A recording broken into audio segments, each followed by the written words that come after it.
The debate between LIV players and PGA just keeps getting worse every day. We thought maybe there'll be a day when we won't hear any noise from people on either side. But that's not gonna happen, is it? Because one of the players always has something to say about it, like Ian Poulter, reopening the LIV debate as he hits out at the poor treatment of fellow Rebel stars. Let's talk more in this video. First off, he isn't remaining quiet. Poulter had defected. We all heard that. And since then, things haven't been good between him and the tournament he used to play for. He's now reignited the debate that surrounds LIV Golf, as he suggests that he and other Rebels have been mistreated by the media and their peers since they joined the rival circuit. The player also took a fresh dig at those people surrounding the sport who have been scrutinizing the players who've headed for the Saudi-funded league. The 46-year-old player was part of the first group of people who accepted a place in the rival competition, which has attracted many PGA Tour's top stars. And that's become quite an annoying thing for the tour managers. These players also have highly enticing deals, so why'd they want to come back to the tour they represented in the past? LIV Golf is bankrolled by Saudi Arabia's public investment fund and has been criticized by many people for their attempt at sports washing. And Ian Poulter hasn't let it go. He glazed over the aspect when he celebrated an image posted by journalist Jim Tucker at this weekend's Australian PGA Championship. And in case you hadn't been following, the competition was won by home favorite and fellow LIV defector, Cameron Smith. The picture showed two young brothers attending with major mullets as they paid homage to their hero. Then another English professional player, David Howell, replied to that post and said that he'd had a chat with the two siblings, whose names are Randy and Willie, at the Brisbane contest. Next up, people want to watch golf only. Howell revealed that it was great to see kids out there enjoying the golf. That's when Poulter joined in and made a jibe at those who don't agree with LIV's emergence. He said that it's pretty awesome that these kids can watch their favorite golfers play on the home ground without being shamed, cast aside, dumped out of the TV draw, or even disgraced in the media. He continued, none of these kids care what tours he plays on. They just want to watch them play golf. And isn't that true for many of the people who are fans of golf? They'd rather watch their favorite stars play golf, no matter what tour they're playing with. And if everyone had the same attitude, we wouldn't even have the drama in the golfing world that's happening right now. The player was among a group of LIV rebels who were temporarily banned from the DP World Tour and were fined £100,000 after they featured at the opening event of the LIV Golf Invitational Series. They were later allowed to play in the Scottish Open after they went on to open legal proceedings against both the PGA Tour and the DP World Tour. So yeah, things have gone that far, and this was after the fact players were warned they were gonna be punished if they decided to join the rival competition.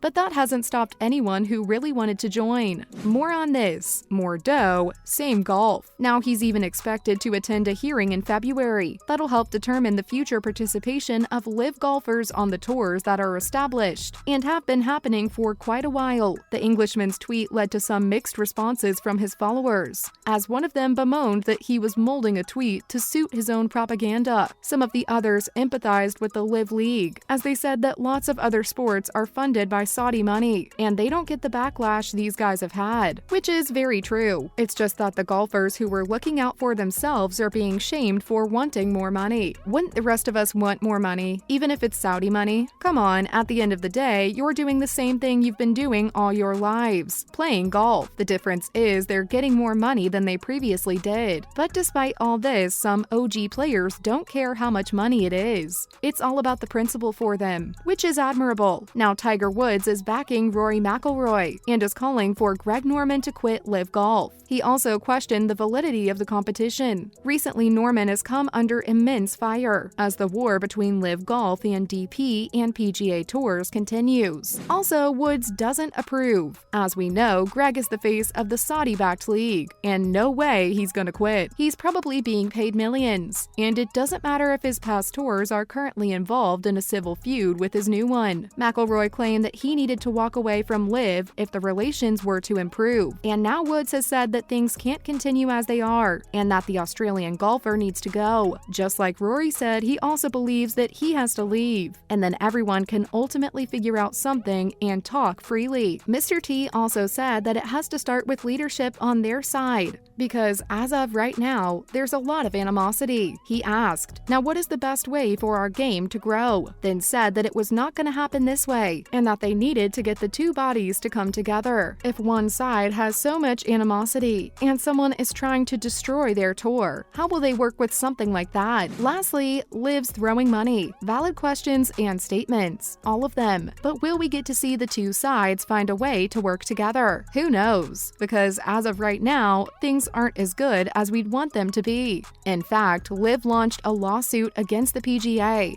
after rebel players were suspended from competing in their events. Woods has also suggested that LIV Golf won't succeed simply by throwing money at events and their players. If they want to be a valid tour with world ranking points, then buying up tours around the world isn't the way to go. Urkel said that he doesn't know what LIV's endgame is. As we all know, the Saudis got an endless pit of money, and they've already spent close to $2 billion this year. Who's saying they can't spend $4 billion or $5 billion next year? But according to Tiger Woods, that doesn't necessarily mean they're gonna create legacies. Now that we know what Ian Poulter's been saying about the poor treatment of fellow rebel stars, let's talk about LIV Golf adding events in Mexico, Singapore, and Spain to their 2023 schedule. Firstly, the locations. They'll play tournaments in Australia, Mexico, Singapore, and Spain as part of its 14-event schedule in 2023. The league announced that it'll stage events at Mayakoba's Camaleon golf course, Sentosa Golf Club in Singapore, and Real Club Valderrama in Spain. It also previously announced that it'd play at the Grange Golf Club in Australia too. The league's taking on everything it can get its golden hands on, isn't it? No wonder Woods and McIlroy are annoyed. Next up, what Norman says. Oh, and let us tell you that LIV Golf is also expected to return to the Centurion Club outside London, which was the site of its inaugural event in June. Greg Norman, the CEO of the league, who's been getting a lot of heat from his fellow ex-players, said that LIV Golf is a global league that's dedicated to expanding the sport all over the world. And all these destinations for the 2023 launch show their commitment to the tournament at the highest level. These venues are going to be host to the signature moments in golf, and the CEO and team are excited to build new traditions for the sport as they deliver a first-class fan experience at some of the world's best courses. To be honest, the whole thing sounds quite promising. Last of all, LIV's 3 courses. If you didn't know, the PGA Tour, on the other hand, has said that its facility agreement with the owner of the Mayakoba property ended with the 2022 event. So now the tour and sponsor Worldwide Technology is looking to work with a new host site, and LIV is expected to announce the rest of its 2023 schedule in the coming weeks. This makes us think they're going to be dropping some bombs on us very soon, and PGA Tour isn't going to like that very much, because according to some published reports, LIV is going to stage tournaments on 3 courses that are owned by former US President Donald Trump. That's got to sting a little more. That's it from our side today. If you enjoyed this video, please give it a thumbs up. And if you have any questions or thoughts about Ian Poulter jumping on the LIV debate by saying just how poorly his fellow rebel players are treated, let us know in the comments below. See you in the next one.